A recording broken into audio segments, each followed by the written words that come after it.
Já está disponível Mahou Tias Volume 1. Acesse www.mahoutias.com.br e saiba onde comprar. Mahou é com H. 3/4 cego apresenta Mahou Tias.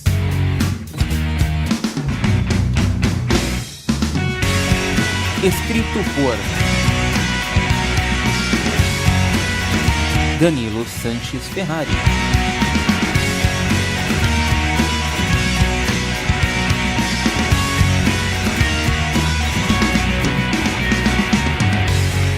Responda à pesquisa de público. Link no post ou nas notas do cast.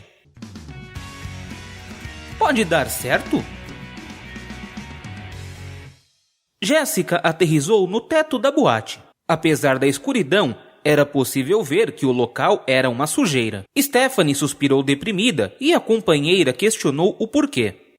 A vida de heroína não tem glamour algum. Até agora a gente passou por presídio cheirando a urina, terra e cocô de pombo, explicou a garota.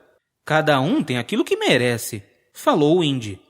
Nossa base é uma chácara e a gente transporta pessoas em uma lata de lixo, exclamou Stephanie sem aumentar o tom da voz.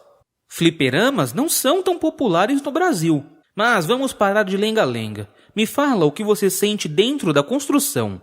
Stephanie se concentrou e começou a perceber o metal que ficava por dentro das paredes e os que estavam espalhados pelas várias salas do local. A sala maior, que certamente era onde ficava a pista de dança, tinha alguns canos de metal que iam do chão ao teto. Outros canos metálicos que deveriam ser pernas de mesa por causa da altura e posição. Fora frascos de drinks, talheres e pedaços menores de metal, que não se assemelhavam a armas de fogo. Quando ouviu a explicação de Faísca sobre o local, o Indy sentiu falta de seguranças armados tentando fazer uma resistência e ficou preocupada, já que era provável que os homens que guardavam o local já tivessem sido subjugados. Stephanie começou a descrever um segundo ambiente, uma sala menor com pouco metal, mas disposto de uma maneira bem particular. Barras de ferro iam do chão ao teto, mas estas estavam alinhadas de forma que cada par podia sustentar algo que criasse uma parede falsa. Eram 2 pares desses pilares. Stephanie pareceu confusa, mas Jéssica parecia não achar isso estranho. Stephanie foi descrevendo espaço por espaço, até que relatou a Jéssica que caixas metálicas estavam sendo transportadas para o subterrâneo, mas que os homens armados não estavam acompanhando estas caixas. Eles estavam voltando para a frente da boate. Isso era algo que soava estranho. O Indy deu ordens para a Faísca ficar no teto e desceu procurando um policial qualquer. Stephanie escutou a conversa no comunicador. A polícia também achou estranho o fato da existência de um andar subterrâneo. Segundo a planta que tinham, só havia um andar. Um outro policial se aproximou por trás de Indy, mas o policial que analisava a planta junto dela pediu para que o colega não fizesse nada, pois se aquilo fosse verdade, as coisas ali poderiam ser bem diferentes. O policial que lia a planta contou que se as informações de Faísca estivessem corretas, essa tal passagem para o subsolo ficava convenientemente próxima a um cofre. O policial que iria algemar o Indy falou desconfiado que se isso fosse verdade, esse assalto poderia ser uma farsa. Perguntaram ao Indy se Faísca poderia achar outra forma de entrar nesse local. O Indy explicou que isso estava fora do alcance dela atualmente. Faísca sugeriu que os policiais contassem para os assaltantes que já sabiam da passagem subterrânea e que também sabiam que o assalto era uma farsa. Apesar de maluca, o comando da operação começou a cogitar a possibilidade. O Indy questionou os policiais se aquela operação poderia ser outra armadilha. Os soldados responderam que não, que essa ocorrência era uma ocorrência real. Então, sem aviso algum, Stephanie deu um grito no comunicador, fazendo Jéssica se assustar. Mas antes que o Indy subisse no teto, a garota falou: Tem um carro 2 ruas à minha direita que tá tocando uma música alta. Não dá para ter certeza, mas parece que tem caixas de metal nele. Você tá escutando a música ou sentindo o ímã da caixa de som? Questionou Jéssica. Sentindo o ímã, respondeu Stephanie. O Indy contou para a polícia. O comando da operação resolveu dar um voto de confiança às supermulheres, enviando 10 viaturas para o local. O Indy seguiu do alto, deixando Faísca no teto da boate, se acaso algo desse errado. O Indy chegou primeiro e ficou voando, observando. 2 homens estavam levando pequenas maletas de ferro, que muitos bancos usavam para guardar dinheiro, e colocando em um carro que tocava uma música alta. As caixas não estavam sendo colocadas no porta-malas, pois este era ocupado pelo sistema de som. As caixas estavam sendo transportadas no assoalho e no banco da parte de trás do carro. Quando os homens que carregavam as caixas perceberam a aproximação da polícia, entraram no carro e tentaram fugir, mas 5 das 10 viaturas foram capazes de cercá-los. Enquanto os 2 suspeitos trocavam tiros com os policiais, outros soldados invadiram a casa de onde as maletas eram retiradas.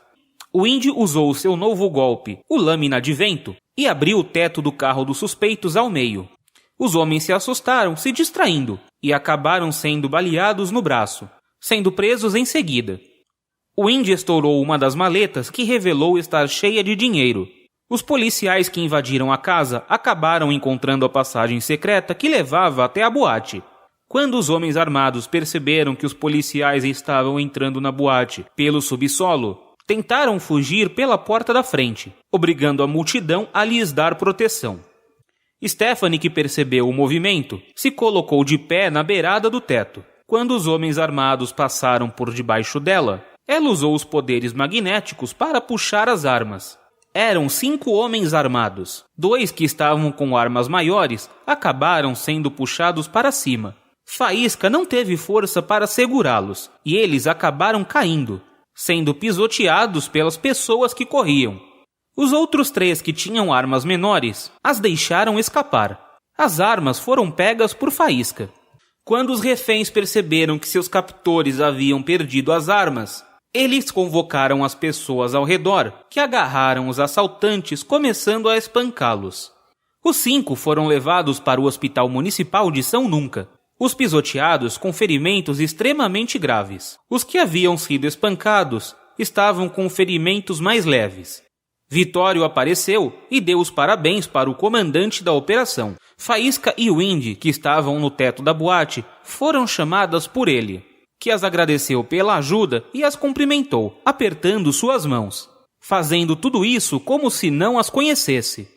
Os veículos de comunicação que estavam no local não perderam tempo e filmaram e fotografaram esse momento. O Indy não estava disposta a enfrentar a imprensa.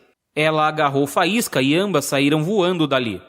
Já em casa, ainda transformada, Stephanie tomou um banho para tirar resquícios da sujeira do teto da boate de seu corpo. Ela voltou à forma civil sem vestir o uniforme, o deixando no banheiro para ser lavado. Ela só teria que lembrar de não se transformar em qualquer lugar, pois estaria nua. Ela voltou para a cama e dormiu, acordando por volta das 10 da manhã.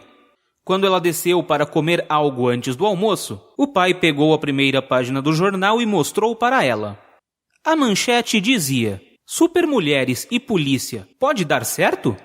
Com a foto de Vitório apertando a mão de Faísca, enquanto o Indy tinha as mãos na cintura. Continua. Visite o site 3quartoscego.com. Entre em contato através do e-mail contato@3quartoscego.com.